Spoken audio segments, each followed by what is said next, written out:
Hey everyone, Lauren here, and I'm going to share first design layout that I've made with the January kits. So I've got a whole pile of pages that I've printed using the Geli printing set that we've got. So we've got the Geli plate and some acrylic paints in our mixed media kit, and I'm just going to have a little play with them. I've only got the mixed media kit to play with, so going to see what we come up with today. So I liked the combination of the blue and the pink and a bit of some white gesso, and I've got some on some white paper. I've just got a plain blue print there, and then I've also printed on some book paper as well. And now you can see I've layered the three up, and then I'm starting to work on a title.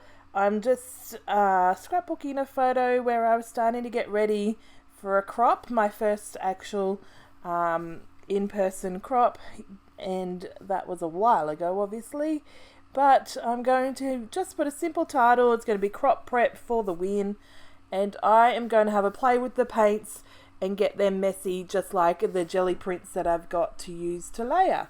So it's just, and I forgot how to spell preparation.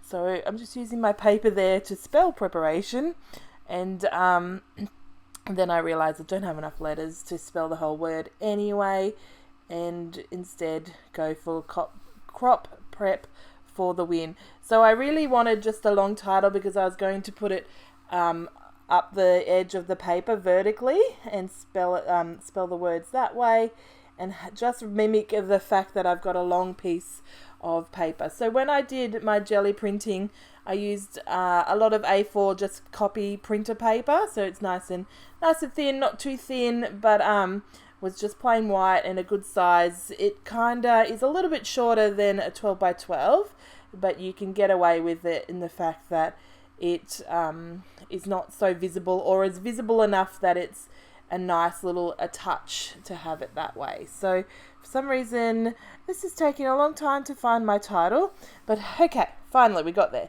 So I've got it on some plastic paper. It's just from a thickers packet or an embellishment packet. It's just nice to keep that there. Now I'm just putting them close together so that, because the way I want to apply the paint, I want it to have some kind of just like brush it over without having them to be separate. I was thinking about using the roller that I use for the Geli plate, but instead don't really bother with that. Now I'm not sharing with you how I made the Geli prints today, but I do share them in the subscribers Facebook page. So if you are a subscriber, check out my exclusive videos, because I do share how I play with it, and then there's a few other videos this month for my design team projects that I have used the Geli plate as well. So you'll be able to see a mixture of it, and hopefully you are subscribed because you get the goodies, but also because you'll get those extra bonuses, exclusives from us on the design team. So you can see here I'm just using my spatula to add some of the paint, bit of each. I was going to use the Geli roller, like the roller that you use for the Geli plate, but because they're so small I figured it probably would be too big to add the colour that way, and instead used the spatula to add the colour, just the same as when you're adding colour to the Geli plate. So I'm just going to put that to the side to dry while we stick these things down. Now this paper here was just too neat for me, so I decided to rip the edges, and then that way it lost a bit of the whiteness as well. But then it also provided this ability to layer up and have two rough edges to the side, and I didn't want to cover them all up, so I'm going to put it here on the right. So I like that. So you can see that blue one that I'm going to mount my photos on is just basically all I did was roll the paint onto the Geli plate, and then I put the paper straight down. So you can see just the kind of coverage is a little bit different than just putting paint straight on the paper. There's a little bit of different texture going on, so that's something fun you can just have a play with that way. And then other ways you can just add the color to be mixing through, or you can add some stamps or some stencils or all kinds of things to make different texture, different imprints into the Geli plate, the paint on the Geli plate. And then when you print them onto the paper, you get that happening. So it's quite a really fun tool to have. Once you start creating with it to make the jelly prints, it's quite hard to stop, and so I ended up with quite a lot, which is good because now I can create with them. So I'm just going to have a little play with how they're all going to fit together. And the fact is that we got 5 colours in the mixed media kit, which means that we have a good selection and lots of colour combinations that we can use while we're doing the jelly printing, which is always a good thing. It's not limiting and has lots of potential. So just sticking it all down, just making sure it's stuck as much as possible so that it stays down.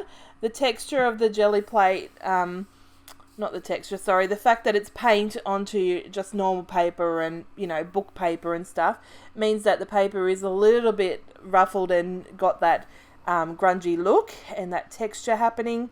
But I don't mind that at all. If you've ever watched any of my videos, you know I don't mind. And actually, I really love texture, and I find it improves a lot of what is going on. So here we go. You can see I've just got this book paper just plain on the other side, and then on the front side, which is what I'm using for the layout, I've just done a little bit of a print with the same colours, not too much, so you can still see the fact that it's book paper and you can see that text coming through. Not because I want to read the text, but because I like the look of that as a part of it adds to like the pattern and the feature of that piece of paper as a layer. So adding some fun foam just behind this whole piece of paper, just so I can lift it up from the behind the layers and give it that bit more depth and focal point to it, because it's got my photos on it. Just simply using double-sided tape to stick it all down.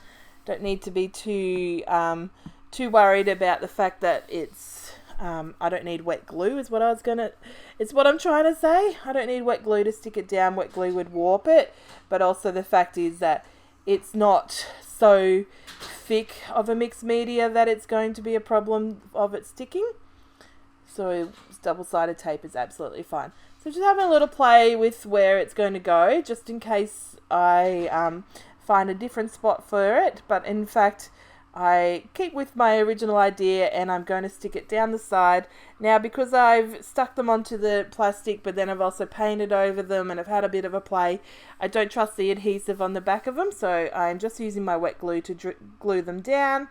And you can see power of the magic of editing. We come back and the title's on there, and then I'm just doing some journaling in this little pocket of white that's on the jelly print paper of that ruffle. Just vertically putting the journaling there to mimic the title, using my pen to do a doodly border, just because it needed a bit of framing and cohesiveness that a border gives to you. Now, I go back and do a few extra lines. I think I ended up with 3 lines as a doodly border because it became a bit messy and I needed 2, and then I don't overly like even numbers, so often it'll end up with an odd number such as 3. So there's 3 lines on that doodly border. Gives it that bit of that grunginess as well that the jelly plate tends to bring. And not all the time. Jelly plates don't actually equal graffiti grunginess, but there is that kind of element that can come out when you're using the prints. So you can see here, spend forever doing the border. It's just a bit crazy. And you can see already all I've just used is some thickers and the jelly prints.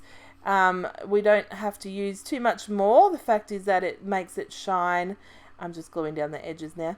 But it makes those jelly prints shine and then those photos shine, rather than cluttering everything up with lots of things happening on the page. That W did not want to stick, so I'm just holding it down with my ink bottle here. Ruffling up those edges just to make it the texture pop through on those printed layers.